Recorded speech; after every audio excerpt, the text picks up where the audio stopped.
प्यारे बच्चों, सुप्रभात। आओ हिंदी व्याकरण और हिंदी भाषा सीखें कार्यक्रम में आप सबका हार्दिक स्वागत है।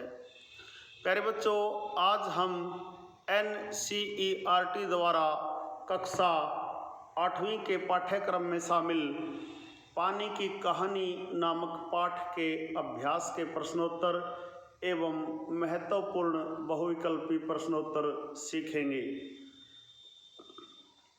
प्यारे बच्चों, आइए पहले अभ्यास के प्रश्नोत्तर सीखते हैं। अभ्यास का पहला प्रश्न देखिए, लेखक को ओस की बूंद कहाँ मिली? रात के समय जब लेखक जा रहा था तब बेर के एक वृक्ष के ऊपर से एक बूंद आकर लेखक की हथेली पर गिरी। यह बूंद मोती के समान चमक रही थी। बूंद को देखकर लेखक के आश्चर्य का ठिकाना न रहा। प्रश्न नंबर 2 देखिए, ओस की बूंद क्रोध और घृणा से क्यों कांप उठी? ओस की बूंद क्रोध और घृणा से इसलिए कांप उठी क्योंकि पेड़ की जड़ें तथा जड़ों पर उगने वाले रोएं बड़े ही निर्दयी होते हैं। ये असंख्य बूंदों एवं जलकणों को बलपूर्वक पृथ्वी से खींच लेते हैं।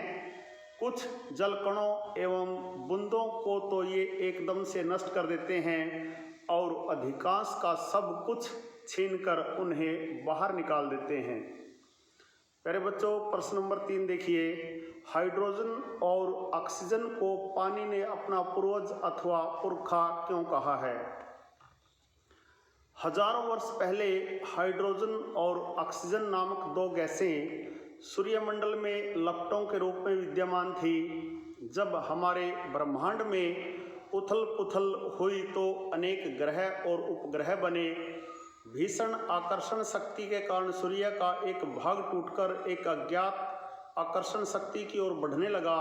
सूर्य से टूटा हुआ यह भाग इतना भारी खिंचाव संभाल न पाया और कई टुकड़ों में टूट गया। उन्हीं में से एक टुकड़ा हमारी पृथ्वी है। यह प्रारंभ में एक आग का गोला थी। धीरे धीरे हमारी यह पृथ्वी ठंडी होती चली गई। अरबों वर्ष पहले हाइड्रोजन और ऑक्सीजन की रासायनिक क्रिया के फलस्वरूप मेरा जन्म हुआ।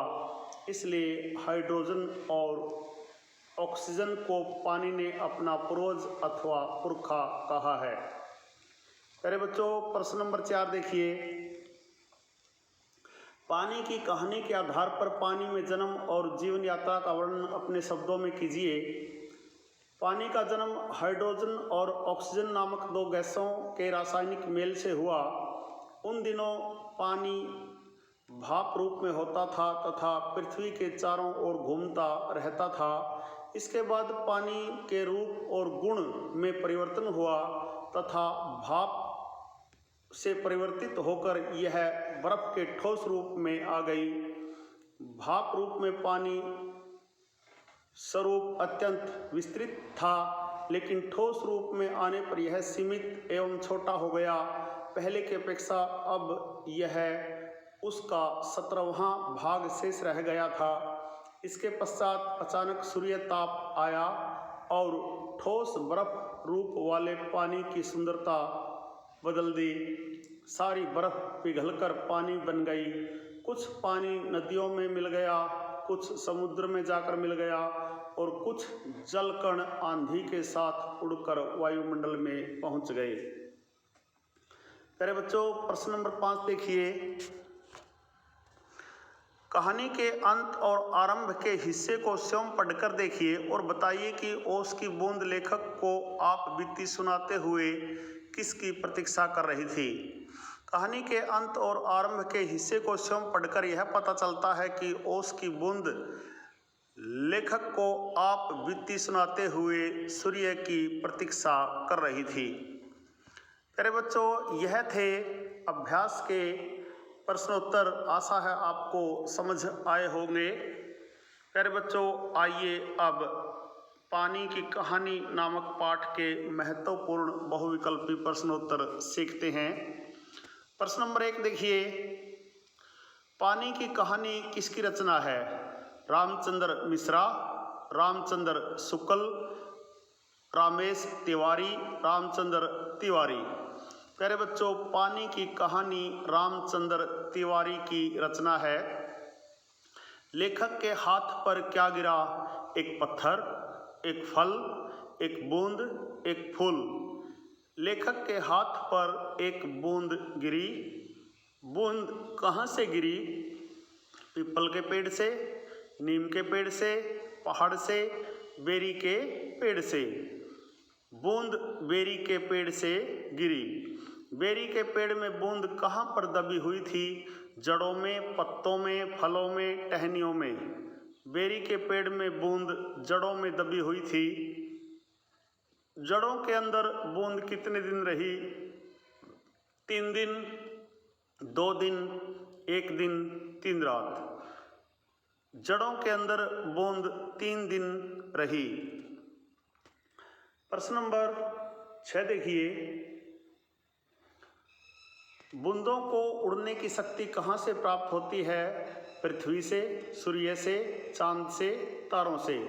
बूंदों को उड़ने की शक्ति अर्थात भाप बनकर उड़ने की शक्ति सूर्य से प्राप्त होती है। कौन सी 2 गैसें सूर्यमंडल में लपटों के रूप में विद्यमान थी?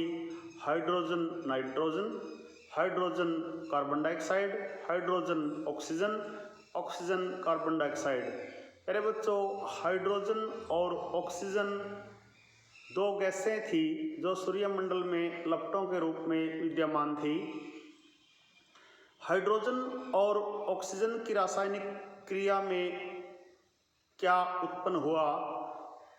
फिर से देखिए, हाइड्रोजन और ऑक्सीजन की रासायनिक क्रिया से क्या उत्पन्न हुआ? पानी, आग, धूप, सूर्य।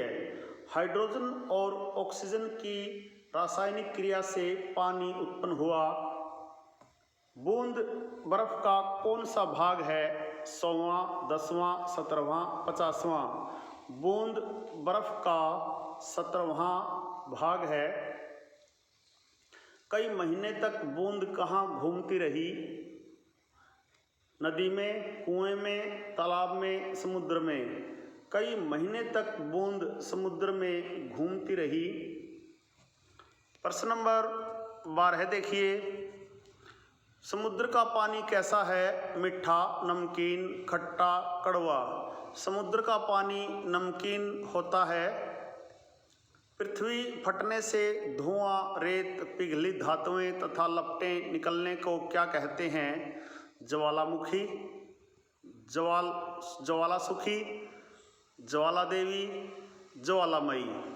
पृथ्वी फटने से धुआं, रेत, पिघली धातुएं तथा लपटें जब निकलती हैं तो उसे ज्वालामुखी कहा जाता है। पहाड़ों को तोड़ने की शक्ति किसमें है? जल धारा में, आंधी में, आग में, सूर्य में। पहाड़ों को तोड़ने की शक्ति जल धारा में होती है। बूंद की क्या देखने की इच्छा थी? समुद्र, नदी, आकाश, भूमि। बूंद की इच्छा भूमि देखने की थी। जिस समय हम मौज में आते हैं तो कठोर से कठोर वस्तु हमारा प्रहार सहन नहीं कर सकती। यह कथन किसका है? बूंद का, लेखक का, भूमि का, समुद्र का। जिस समय हम मौज में आते हैं तो कठोर से कठोर वस्तु हमारा प्रहार सहन नहीं कर सकती। यह कथन बूंद का है। बूंद ने अपनी पुरानी सहेली किसे कहा है? जलधारा को, आंधी को, ज्वालामुखी को, भूमि को। बूंद ने अपनी पुरानी सहेली आंधी को कहा है।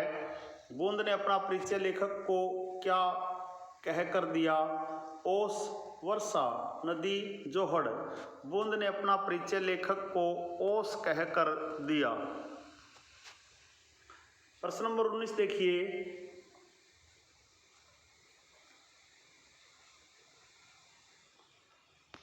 बूंद में से लेखक को कैसी आवाज सुनाई दे रही थी? सितार के तारों की झनकार, बाजे की, ढोलक की, तबले की। बूंद में से लेखक को सितार के तारों की झनकार सी आवाज सुनाई दे रही थी। मेरे जीवन में 100-200 वर्ष दाल में नमक के समान भी नहीं हैं। यह कथन किसका है? जलधारा का, पानी का, बूंद का, मिट्टी का। मेरे जीवन में 100-200 वर्ष दाल में नमक के समान भी नहीं है। यह कथन बूंद का है। बूंद ने समुद्र में जो मछली देखी उसके कितने हाथ थे? 7, 8, 9, 10। बूंद ने समुद्र में जो मछली देखी थी उसके 8 हाथ थे। बूंद को समुद्र से निकलने में क्यों कठिनाई हो रही थी? क्योंकि उस पर 3 मील मोटी पानी की तह थी। वह चट्टान के नीचे दब गई थी, मछली के पेट में चली गई थी, पहाड़ियों की गुफा में भस्म हो गई थी। प्यारे बच्चों, बूंद को समुद्र से निकलने में कठिनाई इसलिए हो रही थी क्योंकि उस पर 3 मील मोटी पानी की तह थी, अर्थात बूंद पानी की 3 मील मोटी तह के नीचे फंस गई थी। प्यारे बच्चों, यह थे पानी की कहानी नामक पाठ के अभ्यास के प्रश्नोत्तर एवं महत्वपूर्ण बहुविकल्पी प्रश्नोत्तर। आशा है पानी की कहानी नामक पाठ के प्रश्नोत्तरों से संबंधित यह वीडियो आपको ज़रूर पसंद आया होगा। प्यारे बच्चों, यदि पानी की कहानी नामक पाठ के अभ्यास के प्रश्नोत्तरों एवं बहुविकल्पी प्रश्नोत्तरों से संबंधित यह वीडियो आपको पसंद आया हो तो इस वीडियो को लाइक, कमेंट और ज़्यादा से ज़्यादा शेयर ज़रूर करें। प्यारे बच्चों, संगम टीवी हिंदी व्याकरण ज्ञान का एक दरिया है जिसमें हिंदी व्याकरण और हिंदी भाषा के पाठों का सबसे सरल और सटीक विश्लेषण किया जाता है।